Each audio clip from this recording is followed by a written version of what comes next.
All right, everyone, let's go ahead and get started. There may be some additional participants logging in. If you are having technical difficulties or have questions throughout, you can use the chat box that you see in your control panel, and I will do my best to answer those as we go through the presentation. My name is Chelsea Herring. I'm the Associate Director of Alumni Career Services in the JHU Career Center. And I'm here with several colleagues from our Alumni Relations Office as well, and I'm going to introduce Elena Thompson and let you introduce yourself and your team with you. Hi everyone, thanks so much for joining us today. As Chelsea said, my name is Elena Thompson. I'm the Senior Associate Director for Affinity Engagement, and I am here with my colleague and partner in crime, Righty Anderson. And the two of us together lead a new program for alumni, which is called Affinity Groups and Communities, where we try to bring together alumni across all 9 divisions, friends of Hopkins, current students, and even in some cases undergraduate parents for coming together around common backgrounds, experiences, passions, and interests for networking, for personal and professional development and education, and for information and resource sharing, and have been working with Chelsea together on these webinars. Thanks so much. Thanks, Elena. And as a part of the JHU Career Center, we are actively engaging alumni both in providing career support. At the end of the slide, both Elena and I have some additional resources for any of you that are looking to connect with some of the career-related initiatives going on within the Career Center Alumni Relations. We are also engaging alumni who are interested in potentially recruiting students, current undergraduate and graduate students at Hopkins for jobs and internships, which I'll mention a little bit later. But thank you again for joining us. This is by far our largest webinar so far, so we really appreciate all of your participation. I don't know if all of you can see, but there's about 275 people on the call right now, and I see the number keep growing as you continue to log in. So thank you again for your interest in this program. We're very excited to introduce our speaker. And we're going to let Ann, I'm going to go ahead and turn on your webcam now, and I'll give you your introduction, and then I'll unmute you and you can start into your presentation. So Ann Timmons is our presenter today. Ann is a communications artist who uses her background as a professional actor, director, writer, and teacher to share unique perspectives on presentation skills and communications training. Clients include solopreneurs, upper-level managers in the private sector, government, and nonprofit spheres, as well as political candidates and public policy advocates. She has designed and run workshops for businesses, organizations, and educational institutions, including Department of State's Emerging Women Leaders in Public Service Forum, the Embassy of Switzerland, the Elliott School of International Affairs, Ford's Theater, George Washington University, the Ferguson Group, and several others. And I'll let Ann tell a little bit more about her story and lead into her presentation. Welcome, Ann. I've unmuted you now, so you may talk to the audience. Welcome, and thank you again so much for joining us. Well, thank you, Chelsea, and thank you everyone for joining us today. I'd also like to thank Righty Anderson and Elena Thompson as well, and the Johns Hopkins University Career Center for offering me this opportunity. And is my webcam on, Chelsea? It's not, Ann. It's not. I just sent you another request to turn it on, so there should be a box popping up where you can turn it on. There I am. Okay. Now we can see you. Now you see me, right? Yay. Thank you. All right, so I thought I'd start a little bit with my story, my background, before I launch into a little bit more about what I do and how I do it. I thought you might want to know the genesis of my coming to this communications artist title for the first thing, since you may have wondered, what on earth is a communications artist? When I was doing a branding exercise a few years ago, I was giving some thought to what I could call myself. At that time, I was a communications coach. And there are a number of coaches, as you probably know, in the Washington, D.C. area who do a variety of things. And I was trying to differentiate myself because my approach is different from that of a lot of people who do coaching. So I was thinking I also didn't want to separate my two lives, my theater life and my communications coaching life. And so I decided I would actually function as communications artist. And so I've been doing that now for a number of years. There's some pictures here on the slide that show you a little bit about my life as a communications artist, and I'll just run through them a little bit. Well, my background is in acting. I got my Master of Fine Arts degree from the University of Illinois. And then I went to New York City and was busy acting in New York after I had my MFA degree. I took classes with some marvelous people in New York, and I was acting off-Broadway. I got some Broadway auditions that were very exciting, but never quite made it to the Great White Way as a performer. But a lot of off-Broadway, a lot of workshops, a lot of film, theater, TV, radio work, lots of voiceover work. And I worked with people developing new scripts and getting some new shows out there in development. It's a very exciting time. And I continued my studies as well. And at one point I had 3 different voice teachers working for 3 different types of vocal technique that I was trying to perfect so that I could go on those musical auditions and the voiceover auditions for radio and things like that. And so I could be more successful vocally. And I kept learning and kept being amazed at how much there was to learn in this whole communications area. So after I left New York City, which was the center of the theater universe at the time, I moved with my family down here to Washington, D.C. And I was still active in theater. I did 3 productions right off the bat when I got to Washington with stages in the area. But then I wanted to branch out a bit. And so I looked around and realized there are a lot of people talking in Washington, D.C., but maybe not everyone speaking as well as they should. Oh, but I forgot to tell you about my pictures, didn't I? So the picture of the lady on the left with her arms outstretched, that is me as Charlotte Perkins Gilman. And that was a one-woman show that I created and did premiere off-Broadway and then toured for 16 years to mostly colleges and universities around the country. Also some libraries, museums, some federal agencies here in Washington. It was a big hit for Women's History Month, as you can probably imagine if you know anything about Charlotte Perkins Gilman. And so I wrote that, and that was great fun touring around. When I got to Washington, I continued to tour that for a while, but as I said, I was branching out and trying to figure out what else I could do. And speaker training was an obvious fit because there are a lot of people, as I said here, who do a lot of speaking. The middle picture is me actually running a speaker training workshop for the Women in Public Service program, which at the time was based in the Department of State, and now it's under the auspices of the Woodrow Wilson Center.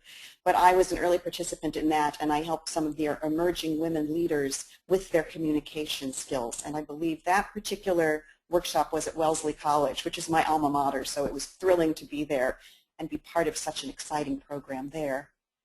The top picture is one of my more recent theatrical ventures. I figured I should probably have some men on this slide, and those 3 young men are dressed in 16th century costume. Yes, they are wearing short pants, because the latest play that I wrote is called Becoming Calvin, and based, improbably enough, on the early life of the great reformer John Calvin. Yes, you heard it, folks, a play based on the life of John Calvin.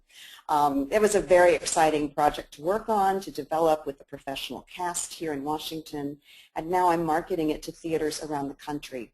And boy, oh boy, do my cast members have tremendous vocal chops, as we would say in the business. They can talk. It's a very talky play, as you can imagine it would be for something in that era. And I got some really fantastic performers who also had very strong musical backgrounds, and I think that's a link. Any of you who are singers who are on this webinar today will probably at some point say, oh, I know that. Oh, of course, that's what I do in singing, because a lot of my technique comes from what I learned when I was studying with voice teachers throughout my career. And the bottom slide is a slide of me running the camera for some of my clients, because I do some little film vignettes, some little video business story of you. I call it Focus on You. And if you've been to my website, maybe you've seen that. That's a service I'm offering to my clients these days.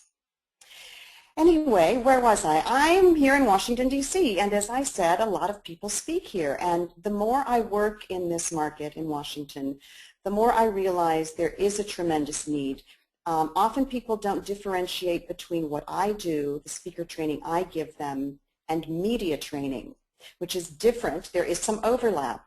But media training generally trains people for specific media events, largely interviews, largely coming because you have something specific to talk about. Whereas I train people to find their true leadership voice. And that's not metaphorical. That's really seriously what I do. I help people find a voice, find the power within them to use their voices and to feel quite natural doing it, so that anytime they're called upon to speak at a meeting, at a conference, on an interview, yes, that they can have that leadership voice, that they know how to sort of step into that role because we've worked on it and we've helped them develop it. I came to this because, as I said, my background in theater, I was immersed in the communication that happens on stage for many, many years. And that's a more complicated thing, quite frankly, to act using someone else's words with a director's guiding vision. It's more complicated than public speaking and presenting. So I took the pieces out of that I thought would help non-theatrical people learn how to be better speakers. And so I have distilled this technique that I call my communications conditioning practice, and that I practice as a communications artist. The kind of people I work with now, leaders in business, the nonprofit sector, government, candidates for elected office, and another sector I work with that I really enjoy working with is content experts, people who are really good at what they know in their field, but often are called upon to speak to perhaps a more general audience, and so we need to sort of get them out of their little expertise niche and give them the tools to speak to people who may not exactly know what they're talking about all the time. So that's really a fun space to work in these days as well. I've worked with individual clients and with students at Georgetown University and at American University, and so I've developed some strategies, different kinds of workshops. You are getting the totally encapsulated version of the miniest workshop today, but I hope that some of this will be valuable to you.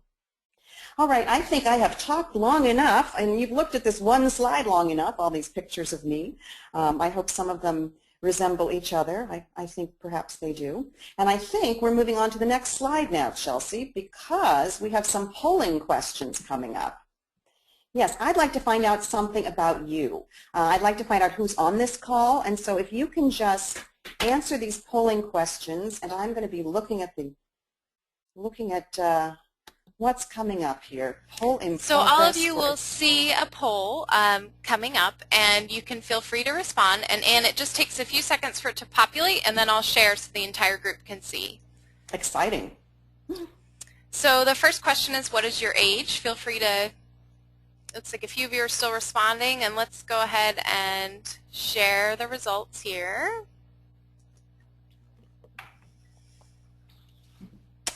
0%. No, that can't be right. Hang on just a second.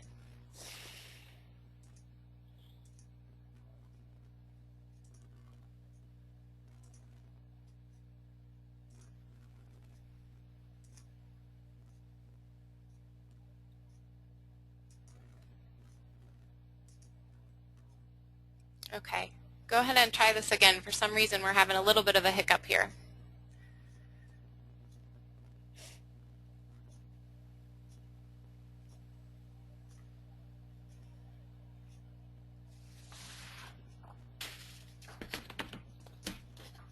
Ah, okay. Can you see? Well, that's great. Yeah, that's great. Okay. Wow, so we're kind of scattered throughout the age ranges, aren't we? That's very exciting. Good. And then the next question we're looking at is gender of the audience.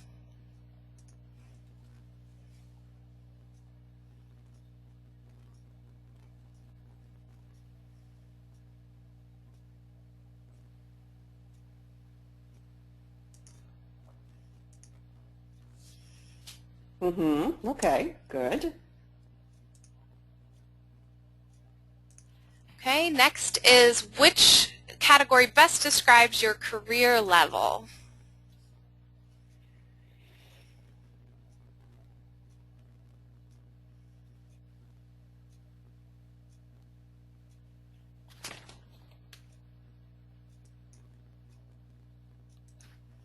All right, and so that gives you a breakdown there. Okay, good.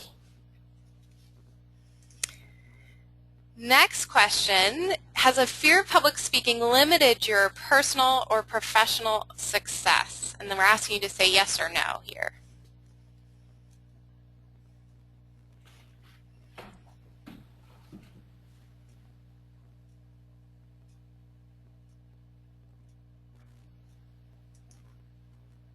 Okay. Good. Some And very, then, diverse group. yeah, it is. I think this is good. This is good for us to see. And are you comfortable speaking to groups of any size, yes or no?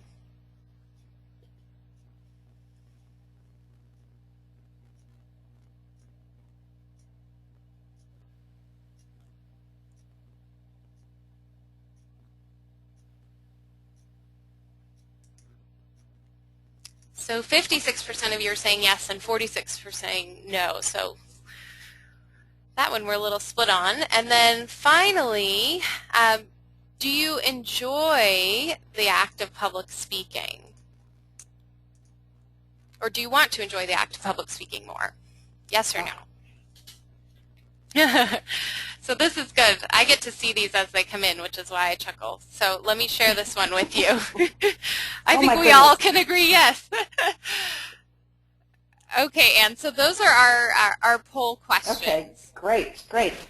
That's really interesting that we have 56% people feel comfortable public speaking to groups of all sizes, but they want to enjoy it more. So comfortable but not quite enjoying it, I think, is what I get from that. And then there are other people who just want to maybe reach a level of comfort so that they can enjoy it more. Because you really can't enjoy something unless you have a certain comfort level, right?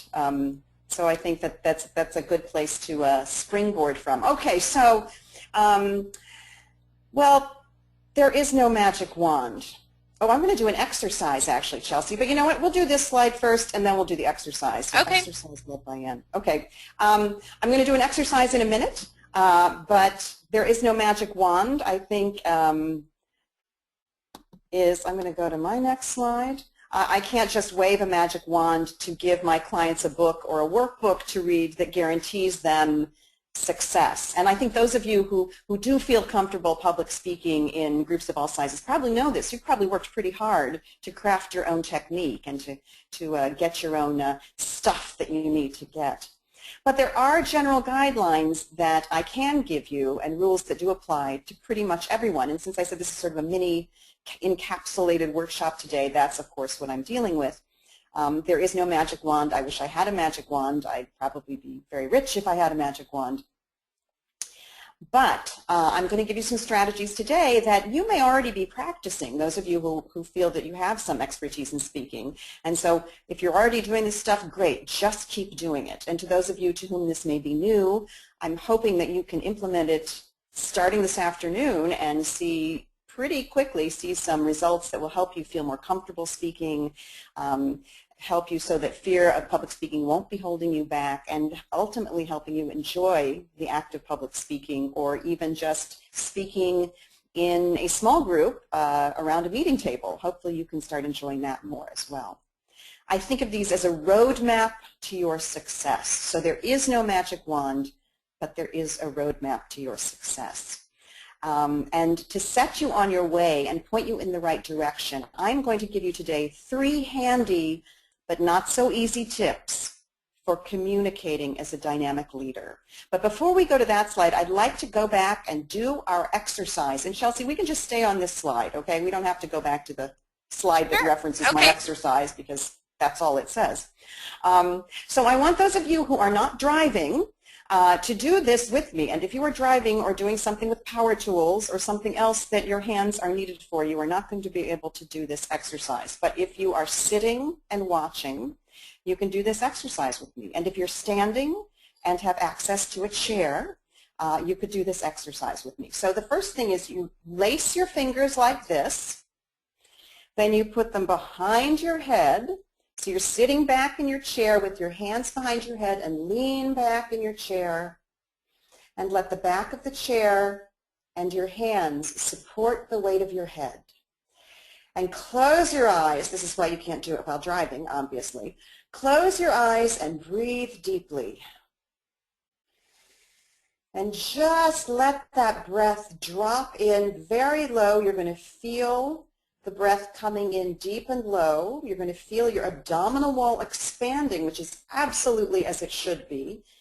You're going to breathe deeply, and there's going to be a lot of action down there because you're filling up your lungs from the bottom, where they're the biggest.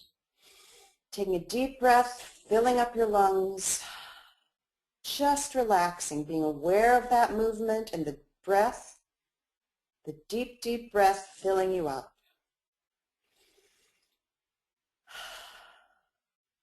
And one more breath.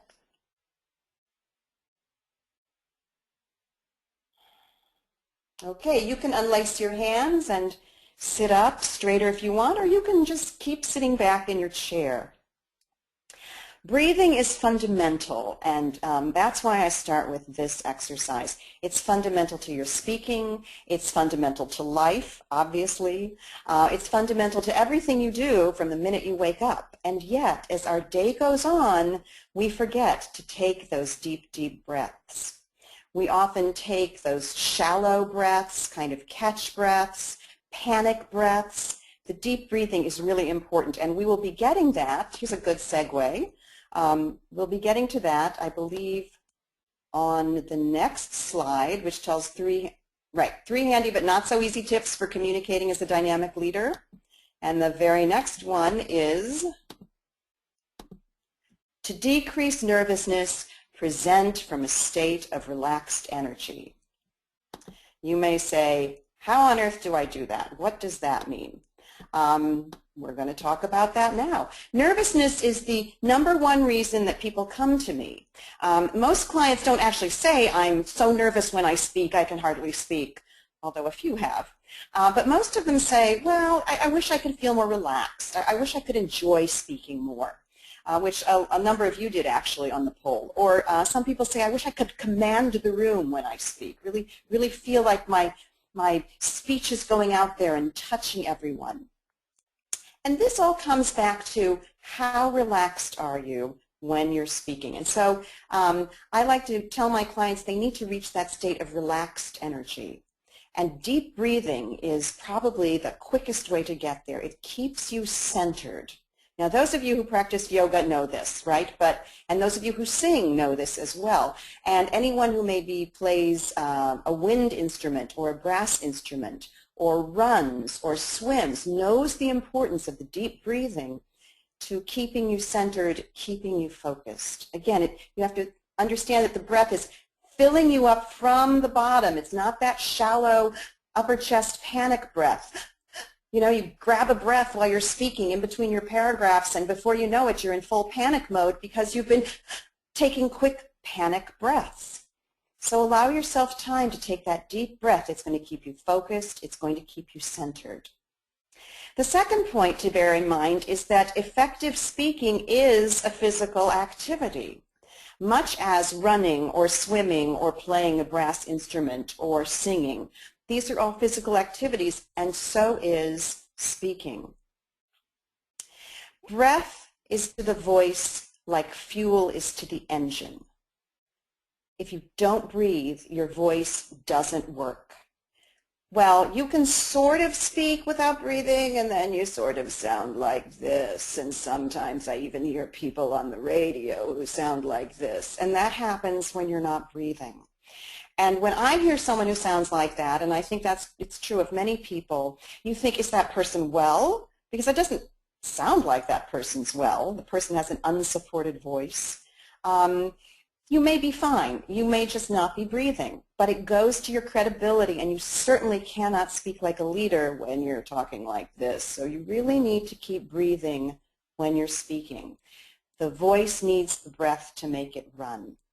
Also, your body language is going to be much more connected with this state of relaxed energy. And I have a lot of clients who say, I don't know what to do with my body. I'm worried about body language. I'm worried about my hands, or my hands doing the wrong thing. You know, they're kind of flipping around. And if you're breathing and if you're centered and the body's functioning as one unit, you're going to be much more organic in your expression. My guess is that, and I'm not on point 3 yet, I'm still on effective speaking as a physical activity, believe it or not. My guess is that many of you haven't thought of speaking as a physical activity, but it is. It's not just something that you think about, you don't just organize your thoughts and then open your mouth and speak. That's what we do when we talk. That's what we do in private conversation. But public speaking or any kind of professional or business speaking is going to be that physical activity where your whole body needs to be engaged. And you connect more fully when you're de-stressed and energized. Yes. When you can maintain that focused, energized relaxation in your body, it also helps you maintain the focus mentally, doesn't it? And again, this is probably old hat to any of you yoga practitioners, and also to those of you who feel very comfortable speaking to groups of any size. I bet you do your very own version of this breathing before you go into the room to speak, before you step up to the podium to speak. And that's why you feel comfortable, because you're comfortable in your body, and your body is supporting the mental activity that's going on in your brain. And of course, the voice is part of the body. When you have that energized, focused relaxation, you get rid of the interference that comes from the worry that you feel when you're not focused and relaxed, and that judging what you're saying, which really can get in our way. The fear that comes from being judged, and the fear that comes from being judged and being found not being up to snuff. That fear is much more likely to creep in when you're a little tense physically than when you're relaxed and energized and focused. I said, I think just on the previous slide, there is no magic wand, but if there were one thing that was a magic wand, it would be the breathing. So if you have to log off right now, you've gotten a big nugget in this webinar, which is something you can very simply do. Practice your deep breathing. Practice it before you go to speak. Practice it on a daily basis so that when you go to speak, you can, as we say in the theater, hit your mark and be good to go, right? It's like when we're standing backstage before we enter the stage in character, you see actors doing all sorts of breathing exercises, relaxation exercises, getting into their bodies so that their bodies can help them carry on with the action and the thoughts of the character. So I work a lot with my clients on breathing exercises because I can't really overstate the importance of the breathing. So present always from a state of relaxed energy. And let's move on to the next slide, Chelsea. Good. To command listeners' attention, you need to be prepared. Well, that's very obvious, isn't it? But let me just go over this very quickly. You need to know your audience and your occasion, the who, what, when, where, why, and how.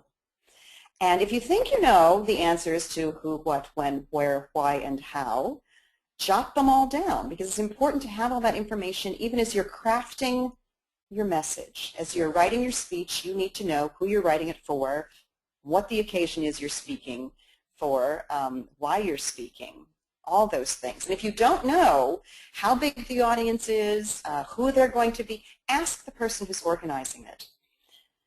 Pull together the content, next point, Chelsea, sorry. Pull together the content with specific of the situation in mind. Right. So this goes to, again, who is the audience? As you're creating the content, think about them. And the point on this is that you want to right-size the speech. You don't want to give too much information to an audience that might not be able to digest it. So this is where, for example, when I work with content experts, I really try to pull them back from all the levels of detail that they might want to cover that is exciting and fascinating to them. But they need to distill it so that their audience can understand it. You need to save some of your precious darlings, as the journalists call them, your favorite little stories, your favorite little tidbits, anecdotes. You want to save some of those for the Q&A. They will come in handy. You don't need to put all of that in your speech. There are some things that we just love, some little stories everyone wants to just slip in, but they really take away from the flow of the speech and they add extra time that you don't necessarily need to add. So right-size your speech, save some of the details for the Q&A. Another thing under this point that is really important, make sure you convey the right tone for your occasion. And by that I mean that your words, gestures, and body language should be appropriate to your occasion. I think we can all remember speeches that we have attended, events that we have been to where there's been a speaker, and the speech hasn't matched the occasion. I will share a very short story here with you. I was at a celebration in the Department of State's reception rooms, which are these beautiful dining areas in the Department of State with lots of our national treasure. There's the Jefferson writing desk, and there's several large pieces of silver and some lovely pieces of silver by Paul Revere and some beautiful artwork. And I was at a lovely celebration event, and there was a speaker there. Now, he was a last-minute replacement for someone who couldn't attend. Well, not so last minute. He was a replacement for the original speaker. And he proceeded to give an after-dinner speech, which is always a terrible time to give a speech, to this group who had been drinking wine and celebrating and having a great time. And he gave a policy speech. And it was not appropriate to the occasion. Nobody listened, number one. Well, I listened because I always listen to speeches to try to figure out if they're succeeding and why. And it was actually a good speech for a different occasion. And I felt very bad for him because it was just a lost opportunity, a completely lost opportunity because nobody was listening. So that's what I mean about being appropriate to the occasion. He probably could have used the main points of his speech and just framed them in a way that would have been commenting on the celebration, maybe a little more, a little less detail, a little obviously shorter, because in an after-dinner speech you really want it to be short and sweet and to the point. So that's an example that I thought I would share with you. And the third point is practice, practice, practice for any speech event. A lot of people say, well, you know, I looked at it, I thought about it. That's not the same. Get it in your mouth and on its feet so that you can practice your gestures, so that you can say those names that might be hard to pronounce, that your eye can read, but that's hard for your lips to form or for your tongue to say. You really need to get the words in your mouth. The more you practice, the more you know the speech, so of course you're going to be more comfortable. And if you know where it's going, if you know the shape of the speech, I say use the map, not the GPS version of knowing where you're going. So really have a mental map of the speech because you've practiced it enough and you do know where it's going, as opposed to the GPS person who turns a page and realizes there's a page missing. Or Rick Perry, who wants to say 3 different government agencies he would shut down and he forgets the third.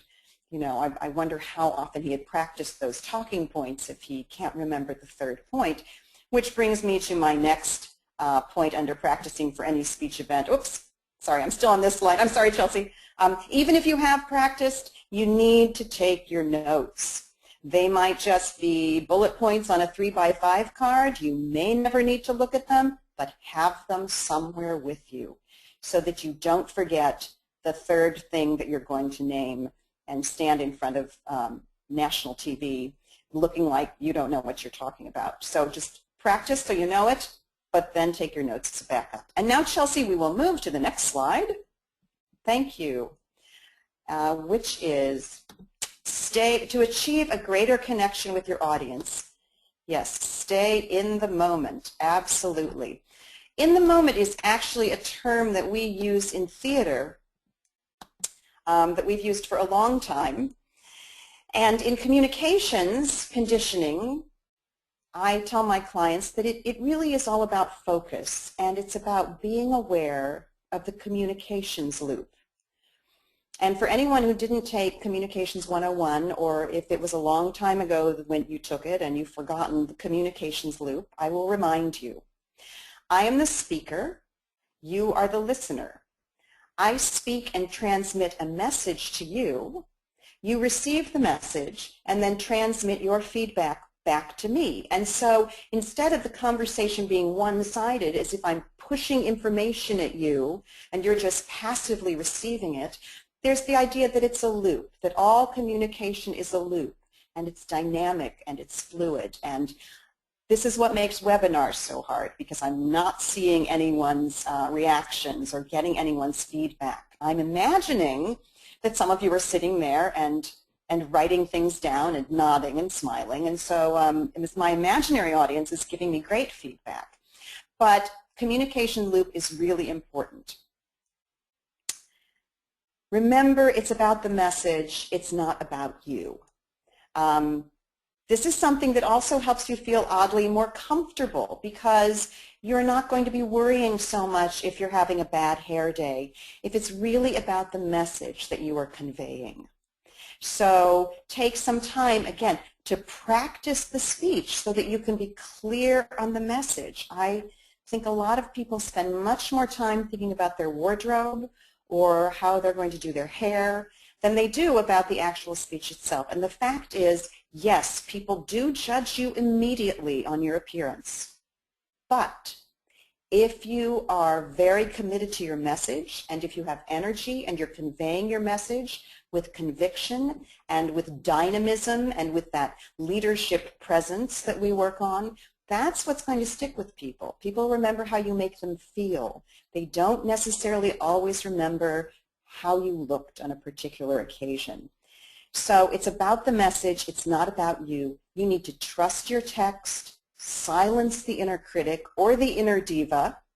It's no time to doubt your message when you are up there speaking, when you are in the speaker's bubble. Oh, which I didn't explain before, did I? It was on a previous slide. So I'll explain it now. The speaker's bubble is the place that you get when you're standing there speaking and you feel that you are sort of cut off from the rest of the universe. You're in a different time and place because actually your adrenaline has made your heart rate speed up. And so you really are cut off sort of from the audience. You need to make sure that that speaker's bubble does not stay around you, that you can step outside of the speaker's bubble. You don't want to be separated from the audience. You want to have that communications loop. So sometimes people do doubt their messages when they're trapped in this speaker's bubble. It's not the time to doubt your message. Trust your preparation. Stick to your agenda and stay in the moment through your active listening, through using that communications loop. Make the best visual impression, I'm here on my last point, by being attractive, not distractive. I probably don't need to say that to the people who've dialed into this webinar today, but maybe you can pass that on to some of your colleagues. It's not that we don't want to see so much skin in the workplace, for example. It's that it does distract us and it does take away from the message. And it's certainly not something that you want to do as a leader, distract from your message by maybe wearing clothing that's too revealing. No shiny metal jewelry also. There's a trend these days for those big metal discs on women's jewelry, and I have been to events where those have caught the light and blinded the audience. So be careful about that as well. And the last thing I would caution you on that might distract people are dangly or chandelier earrings, which you probably know don't really scream leadership. But they also can mesmerize people. They can lull people into sort of a hypnotized state, and that's definitely going to take away from your message. So I will end here, this portion, with a quote by Konstantin Stanislavski, who was the founder of modern acting. And he advised his actors to simplify, simplify, simplify, and also to cut 90%. Well, I haven't cut 90% out of my usual presentation, but I have kind of given you, as I said, the short and very fast romp through it all with the 3 handy but not so easy tips. But I'm going to take your questions now, and I think Chelsea's going to be coordinating this part. Yes. She's going to be looking at the questions as they come in. Yes, you can use the question box in the meeting panel to submit a question, and Chelsea's going to be vetting those and reading them to me, and I will answer. And Ann, we've had a few come in as you were speaking, so okay. For those of you who do have a question, feel free to enter them now, and we have about 12 to 15 minutes to get through as many of them as we can while we have Ann. So Ann, the first one that came in that I wanted to run by you, someone's asking if you can just speak to the difference between enjoying public speaking and being good at public speaking. Oh,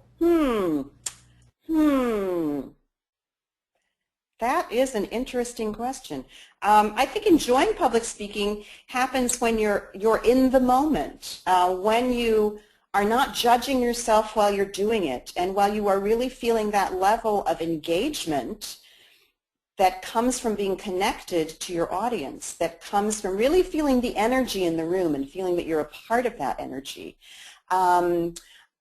I think oftentimes we walk out and go, yeah, that was good, you know, because you hit all your points and you spoke in the time allotted and you controlled the situation, and but I think the enjoyment comes maybe when you're more engaged and when you walk out of the room and you feel energized by what you've just done. I think maybe that's the best way to describe it. You finish a panel or a keynote or even a meeting where you've been presenting, and you walk out of the room and you're energized. You were energized by the interaction because you were sharing energy with the people in the room.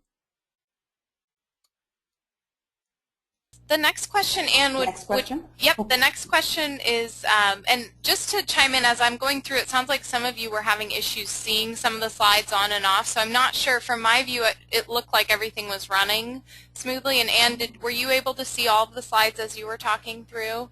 I was, yes. What we will do for those of you, every once in a while, if you're tuning in from a mobile device or there's a glitch with the technology, sometimes that can happen. What I will do is email all of you a copy of the slides after the webinar. So you will get all of that. We've also recorded it, so you'll get the recording, which I know went through because I've been watching that. So you'll be able to see Ann and see all of the slides. So for those of you who have questions about that, we will make sure that you get the actual slides that you were supposed to be seeing the entire time. So it looks like it was only a couple of you, but I just wanted to let you know in case you were worried about that. And so someone's asking you, Ann, if you can talk more about how to get out the speaker. And the speaker is in all caps with quotation marks. How do you capture, I think what they're referencing is that inner voice and channel that leadership voice that maybe you were talking about? Right, your leadership presence. Yes, I did mention that a couple times. I didn't really elaborate on that because I was hoping it would come out in a question. The leadership presence that you want to embrace, you want to discover it first, right? And then, of course, once you've discovered it, you will thoroughly embrace it and incorporate it into all your speaking engagements. But it's really discovering who you are, where your strengths are, and I don't want to be psychoanalytical about it, but it's knowing yourself and knowing why you're doing what you're doing. And intentionality is very, very important. You have to know why you're driven to speak on this particular topic, what it is you hope to accomplish. So that's one thing. It's sort of a mental assessment of your motivation and your drive. But it's also that physical chunk, too, of doing the breathing exercises, doing the vocal exercises, creating a strong sound, a strong voice that you know then you can rely on. It's like anything that becomes a positive feedback loop in a way. And any kind of physical activity that you engage in that you are successful at, then you feel like you can go and do it better, you know, or keep doing it longer and harder and stronger because you've reached a certain amount of mastery. So there's the mental component of embracing your inner leader, and I know there are a lot of books about that and a lot of techniques for that. In acting, when we are looking at a character analysis, for example, it comes down to intentionality. So I work with my clients a lot on what is their overall intention, what is the intention for this particular speech event, and then I also work with people on discovering that sound. And anyone who's done any kind of voice training, speaker training, already has a leg up on that. They know that it's a physical thing, finding that sound and finding that inner energy.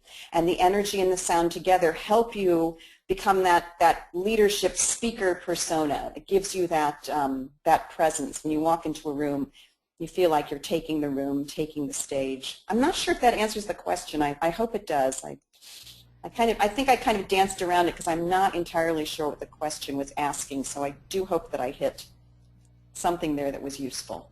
Thank you, and I think you did. And the next question that comes in, it's a nice piggyback into this one. What are some of the techniques of not staying in the speaker's bubble that you referenced? Oh, the speaker's bubble. Yeah, you know, the speaker's bubble is like it's this horrible place. And the techniques for not staying in it, well, the best technique is never to get in it in the first place, but that's hard because, as I said, it's a physiological fact that when we stand in front of people, it's the fight or flight mechanism, right? So it's me versus 20 to 250 other people who could throw chairs at me. But before I realize that they are not going to throw chairs, before my prefrontal cortex says, no, they all paid to be here or they all chose to be here for whatever reason, my amygdala has already sent a message to my adrenal glands, and so the adrenaline is flowing throughout my body, right? And so I'm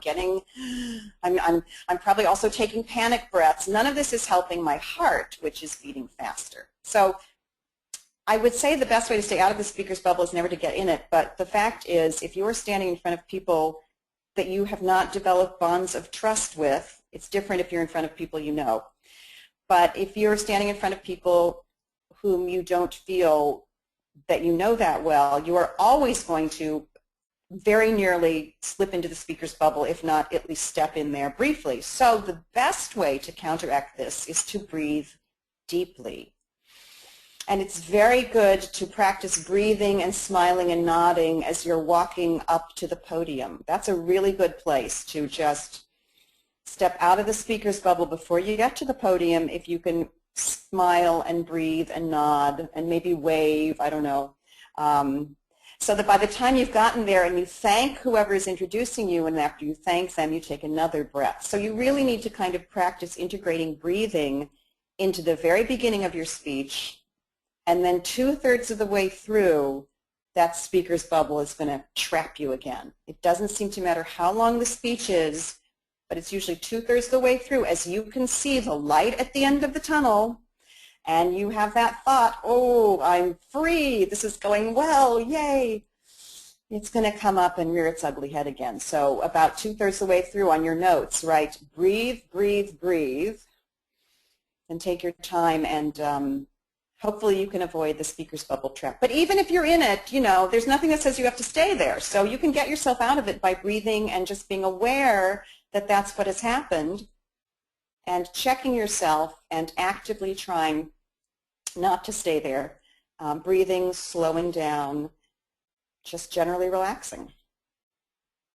And the next question is one that I think a lot of people can identify with.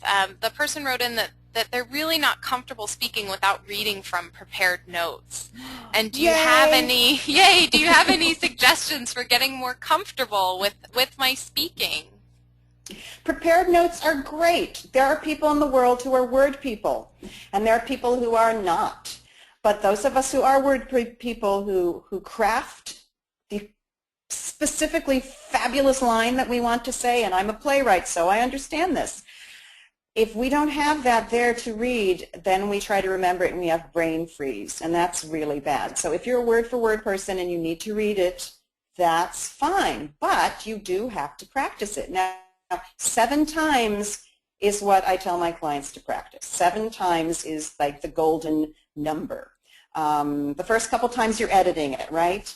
The 3rd time you're looking at it for time, and you're also looking to shape it, you know, and where am I breathing and what am I emphasizing? And then you go back to the computer and you reformat it or whatever. And the 4th time, 4 and 5, you're really working through it for rhythm and pacing. 6, by the time you get to the 6th time, you're knowing it pretty well, right? The 7th time is for insurance. If you get to that 7th time, actually few of my clients do. A lot of them feel very happy if they get to 6. But the 7th time is just so if something goes amiss, and it has happened. I've had clients who've been in the middle of a speech and the fire alarm was pulled. And so this one client came back after the fire alarm was pulled and picked up right where she left off because she had practiced 7 times, and her concentration and focus in that speech was pretty well baked in at that point. So if you read it, you're going to have to practice more reading the text, which is fine if you're doing a 20-minute or even a 30-minute, right? If it's longer, it's going to be more of a training or something. You're not going to have time, obviously, to practice reading it all 7 times. So bullet point people think that they're out of the woods because they don't have to practice as much, but they do have to practice as much. It's just they're not practicing reading. They're practicing looking at their bullet points, looking at their outline. So there's nothing wrong with having your notes. All the best speakers do. It's just some of them have them on teleprompters, or some of them have them on those wonderful plexiglass shields that we can't see. I know a lot of speakers who are not suspected of taking notes who do take them up to the podium. I know because I go up and check after they speak. I've seen notes from people that I would not have thought had notes because they just glanced down very quickly. And this tells me that they'd practiced. You know, they prepared, they wrote the speech, and then they practiced. So if you're a word-for-word person, as I say, there's nothing better than knowing it cold, but of course you can't memorize a 20-minute keynote. So take your notes with you. Practice it well enough so you know it. There are wonderful things you can do with formatting and using colors and different fonts and things that help keep you on track for where your text is going. And I think we have time for about 2 more questions, and this one is really a good question that probably a lot of people have as well. Where should you focus your eyes when speaking to larger groups? A triangle. There's always this is a rule of thumb. It works. When you feel comfortable with the triangle, you can move beyond the triangle. Typically, I think this is for right-dominant people, so it might be the opposite for people who are left-handed, but typically you pick someone in the front, maybe the 2nd row on the right, maybe 5 people in from the end on the right side, and then you look at someone in the center at the back, and then you look at a corresponding person, maybe 5 people in on the 2nd or 3rd row from the left. And you you don't have to look them in the eye. In fact, it does freak some people out in the audience if if the speaker, you know, eye locks with them because it makes them feel strange. But just sort of pick 3 areas that you kind of look at. You can look at their ears, you can look at the top of their heads. Another trick is to look right in between 2 people's heads so each of them thinks you're looking at the person next to them. But it's good to be able to sweep the audience like that and not glom onto just one side, which I think sometimes we do if we're not aware of that. Wonderful. Okay, and last question that I think we're going to have time for, and there are additional questions here, and so I encourage any of you who have continuing questions to reach out to Ann. We're going to show contact information in just a minute. But Ann, I really like this one to kind of close the webinar. So someone is asking, how do you incorporate things that are funny? They like to add humor into a speech, but they feel like that can be challenging sometimes. Any suggestions for adding in bits of humor and actually being funny? Humor's hard. I tell my clients, do not tell a joke. I know. Sad, huh? You can tell a joke that needs a laugh to be validated as a joke does not have a place in your speech unless you are a professional comedian. And let's face it, comedy is hard. There are people who work their whole lives to tell a good joke. And unless that is what you're doing and that is what your speech is about, don't do it because you will eat up time.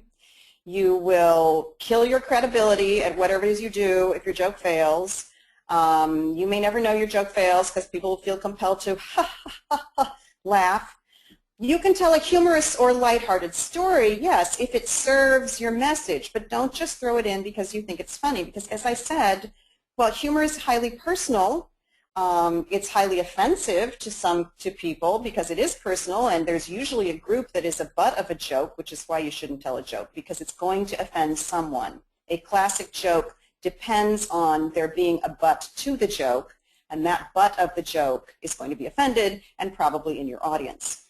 So, but as I said, you can tell lighthearted stories that don't depend on getting a laugh. If it's the rule of thumb that I use is if it needs a laugh to justify its inclusion, don't do it because comedy is hard. And if you really want to make people laugh, save that for the comedy clubs. And that's not a joke. I'm deadly serious with that. So if you enjoy comedy, there are places where that's appropriate. But again, this goes to scope. appropriateness of tone, scope of the situation. It's generally not going to be working in every speech situation. That doesn't mean you have to be terribly, terribly serious all the time, of course. But, you know, jokes are hard. Humor is difficult. Thank you, Ann, and thank you again for all of your slide content. I'm going to let Elena jump back on and talk a little bit more about the affinity groups, and then we'll overview contact information and close our webinar out. So, Ann, I'm going to go ahead and mute you now, okay. So, but your webcam will still be on. Okay, good. Elena, are you there? Ann, thank you so much. So I don't want to take a lot of time. I know people have jumped and used their lunch hour to participate in the webinar, but we are always looking for involvement from our alumni. In any of our affinity groups, we're approaching about 19 groups, and they are both meant to be a face-to-face interaction as well as a virtual interaction. Many of our groups have social media attached to them for discussion groups and posting of information. And they have a very, very wide range. So we have a women in business group, we have a federal government group, we have our newest group, which is an aerospace group. So it really runs the gamut, and we are very, very interested in your feedback. If there's a group that you would like to have in operation that you don't see and you don't know about, we are happy to discuss that with you. If you have a moment, I think it probably would make sense to visit our website, which is at the bottom of the slide that you're looking at. The address is right there. It's alumni.jhu.edu/JHA affinities. So you could go there and look and see what all of our active groups are and where they are in the country. And we are available, too, through that website for any questions that you might have about any of the groups that exist or starting a new one.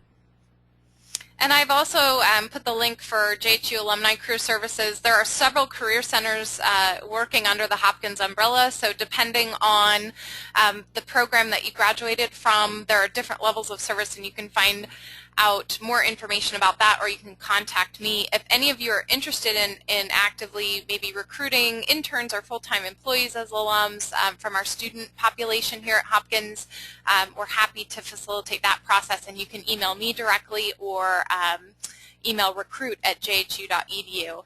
And I'm going to put up as the last slide the contact information for Elena and Righty and the affinity programs, myself, and most importantly for Ann Timmons here. So you can get plugged into all of her wonderful resources that she has available, and also connect with any of the alumni communities that are of interest to you. And I know, Elena, I probably speak for you and Righty as well when I say follow up with any of us. If you have questions, ideas, feedback, we would love to hear that from you. So thank you all for your participation today. We have been recording the webinar. You will get a follow-up survey with the slide content attached and also a link to that recording. So we welcome all of you to view it again and again to hear more about kind of the tips that Ann has given us. And thank you again for taking time out of your very busy schedules to join us today. It was a pleasure being here with you, and thank you again, Ann, for your participation. It was a wonderful presentation. Thank you so much. Take care. Bye-bye.